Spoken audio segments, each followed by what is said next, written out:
Jadi wali itu ala inna auliya Allah la khaufun alaihim wa lahum yahzanun. Ketahuilah para wali itu tidak pernah khawatir terhadap yang akan terjadi dan tidak bersedih terhadap apa yang sedang terjadi. Gitu.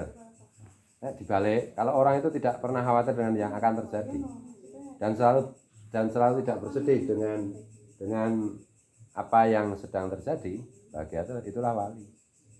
Gitu.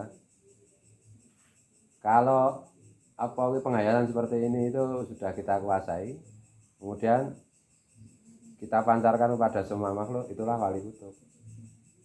Nah, untuk sedih atau bahagia itu keputusan kita yang memutuskan. Tuhan menghendaki kita bahagia, itulah nur Rasulullah. Kita diciptakan dari nur Rasulullah. Bahagia itulah nur Rasulullah. Kita mau memilih nur Rasulullah, bahagia, enggak butuh alasan karena kita sudah punya itu. Nur Rasulullah itu sudah ada include dalam diri kita. Jadi itu keputusan aja. Tapi kita mau mengingkari itu, memilih bersedih, berduka, itu juga keputusan kita. Bahagia itu tidak butuh alasan. Adalah keputusan. Nanti kalau kita sudah memutuskan bahagia, kita itu bisa menyediakan semua alasan apapun. Bisa mengumpulkan sebanyak mungkin alasan. Begitu juga kalau kita memilih untuk tidak bahagia, itu juga kita akan menemukan banyak alasan. Jadi bahagia itu adalah jenenge fitrah kita. Karena kita diciptakan dari nur Rasulullah. Nur Rasulullah itu kebahagiaan rahmat Allah. Itu. Jadi alasan itu datanya belakangan. Kalau kita memilih nur Rasulullah, kita bahagia. Kalau kita tidak bahagia, bersedih, itu kita memilih jalur setan. Karena setan menghendaki itu. Setan itu kan turunannya iblis. Iblis itu memang program iblis itu kan membuat anak cucu Adam tidak bahagia. Itu loh. Kebahagiaan itu adalah ibaratnya tadi itu kalau kita makan itu bahagia. Semua peristiwa itu seperti makanan. Kebahagiaan itulah gizinya. Duka cita itulah residunya. Setan itu kan residu. Nah, kita tinggal melihat. Ora padha wae mau ya. Lebih power, lebih kalau ditarik setan itu kan akhirnya juga sana. Iya. Contoh Ya memang setan itu aslinya dari sana, dari nur Rasulullah juga. Tapi itu kan residu, sisa produksi ya. Tinja lah kalau dalam makanan. Ampasnya. Contoh pas SMA aja itu. Nah, ya itu waktu SMA itu saya ngajar itu. Ini baris ini membuat tulisan argumentasi pentingnya lomba kebersihan kelas. Yang baris ini membuat argumentasi lomba kebersihan kelas tidak penting. Baris yang ini pentingnya kebersihan kelas, mereka bisa menemukan 100 alasan bahwa lomba kebersihan kelas itu penting. Yang ini lomba kebersihan kelas itu tidak penting, mereka bisa menemukan 100 alasan bahwa lomba kebersihan kelas itu tidak penting. Jadi tinggal kita memilih. Decision maker kan pada kita. Nah, guru sekumpulan misalnya, kalau kita memasrahkan diri pada nur Rasulullah itu, ya kira-kira salah satu breakdownnya seperti ini. Kita berpihak mana? Yang bahagia, sabar, apalagi ya tawakal, apalagi ya bersyukur, itu kan dari Allah. Itulah nur Rasulullah yang sesungguh-sungguh. Marah, sholat, terus apa meneh? Tidak bahagia. Serakah itu kan tidak bersyukur. Iri, dengki itu residu, itu dari iblis. Gitu loh. Dari api itu. Kira-kira kayak begitu. Apa yang tadi mau ke api ya omongan. Saya bahasan direkam ya wis ra apa. Radio. Nggih, Pak, beda ya, Pak ya. Ya baru ngerti aku bedanya. Iya. Makanya kok yang vlognya yang pas itu emang jauh lebih bagus sih. Di Panjer itu tuh, Bang Udin ketimbang sing versi di setting. Jadi semua peristiwa itu ya kita bisa sikapi bahagia bisa, kita sikapi sedih ya bisa. Orang sakit bahagia bisa, orang sakit sedih ya bisa, orang sehat bahagia bisa, orang sehat tidak bahagia juga bisa. Pilihan aja. Bahkan pinter bodoh itu pilihan. Tuhan menghendaki kita pinter. Nur Rasulullah itu adalah kecerdasan, itu salah satu bentuknya. Karena itu rahmat Allah. Kalau kita memutuskan untuk pinter, ya pinter. ini dzanni abdi bi. Ini ada kaitannya dengan hati. Aku Allah hanya menuruti prasangka hambaku padaku. Pinter itu kan dari Allah. Kalau kita yakin Allah membuatku pinter, ya pinter. Nah orang bodoh itu kadang-kadang itu karena faktor eksternal mengajari kamu itu bodoh, kamu itu bodoh, kamu itu bodoh. Makanya dia yakin dirinya bodoh, ya bodoh beneran. Cerdas atau apa ya, lalat ya bahasanya, lemot. Itu keputusan. Meskipun di situ itu ada latihan, loh, tapi yang jauh lebih penting itu innamal a'malu binniyat. Innamal a'malu binniyat. Kalau kita niatnya cerdas, ya cerdas. Nanti kalau kita memilih untuk menjadi cerdas, keadaan kita lemot karena mungkin dipengaruhi masa lalu yang membuat kita itu punya prasangka diri kita lemot. Kalau kita kemudian memilih berpindah, bertobat, terus aku memilih cerdas, ya nanti Tuhan itu akan menuntun kita untuk melatih kecerdasan kita sehingga kita benar-benar cerdas. Seperti Ishaq Ibnu Hajar Al-Ngasqalani, anak batu itu maksudnya dia terinspirasi dari melihat batu yang berlubang karena ditetesi air. Ya kan lemot. Teman-temannya bilang lemot. Bahkan gurunya mengatakan kamu lemot. Kemudian dia lari lihat ada batu yang menjadi cekungan karena ditetesi air. Kemudian dia ini batu sekeras ini aja ditetesi air yang lemah seperti ini terus menerus bisa menjadi cekungan. Berarti aku kalau berlatih keras juga cerdas.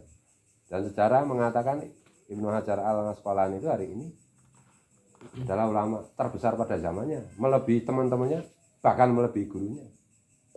Ini kan tinggal keputusan aja. Sama dengan surga dan neraka itu kan keputusan aja. Kita bersahadat surga, kita tidak mau bersahadat ya nggak masuk surga. Enggak gitu.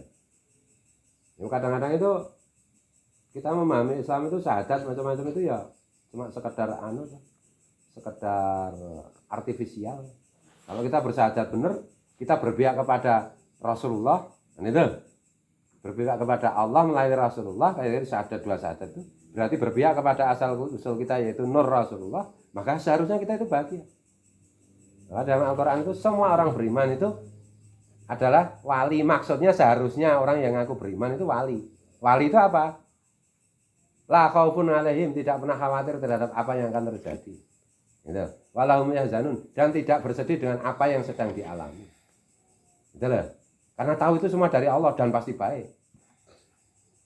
Dan Allah pasti memberikan yang terbaik karena kita ini dzanni abdi bi. Aku Allah hanya menuruti prasangka hambaku kepadaku. Kalau hambaku berprasangka aku akan memberi yang baik karena aku memang maha baik, maka aku berikan yang baik-baik untuk dia. Tapi kalau hambaku itu berprasangka buruk kepadaku, mengikuti iblis, gitu, ya sudah, dia minta begitu ya tak kasih juga, karena aku juga maha kejam kan itu. Tinggal milih.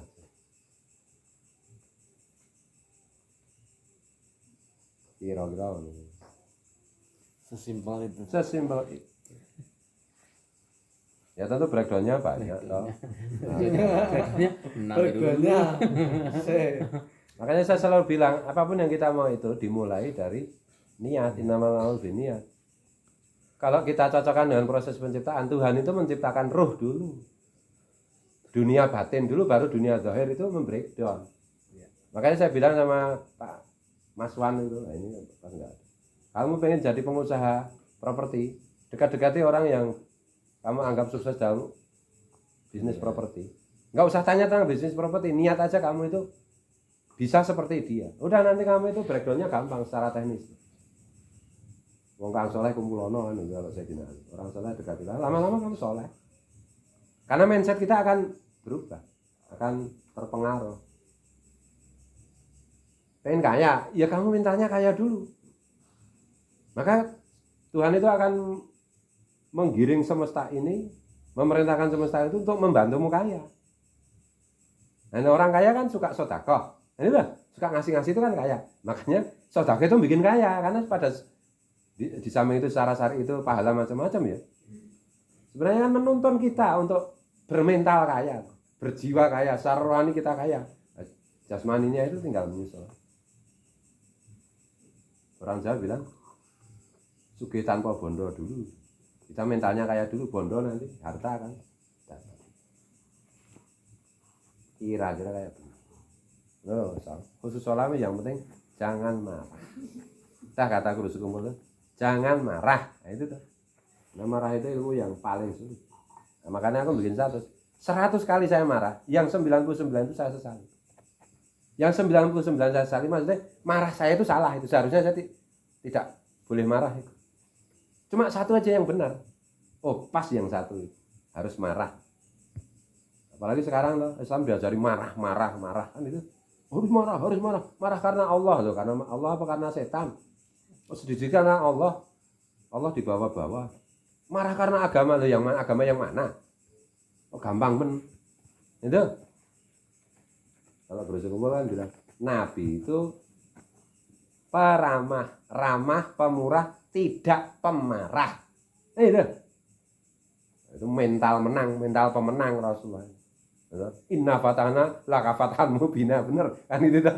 Makanya Allah berfirman itu, sungguh aku berikan kemenangan kepadamu. Ya, memang Nabi itu pemenang.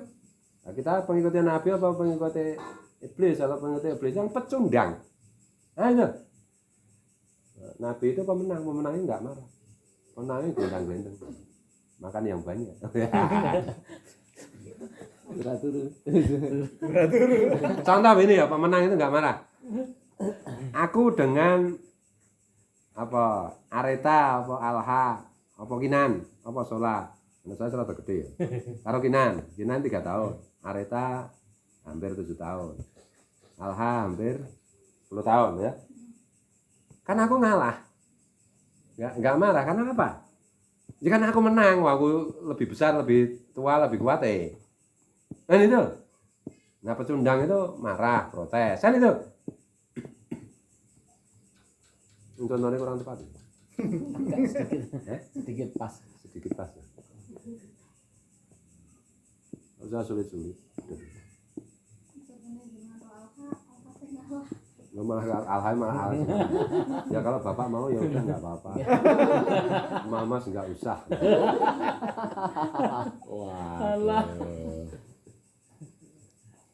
Ya ditantang cah cilik apa ditantang Mas Endi. Kan reaksinya beda. Tantang cah cilik, aduh lucu sekali. Terus katanya jalan suka Ditantang Mas Endi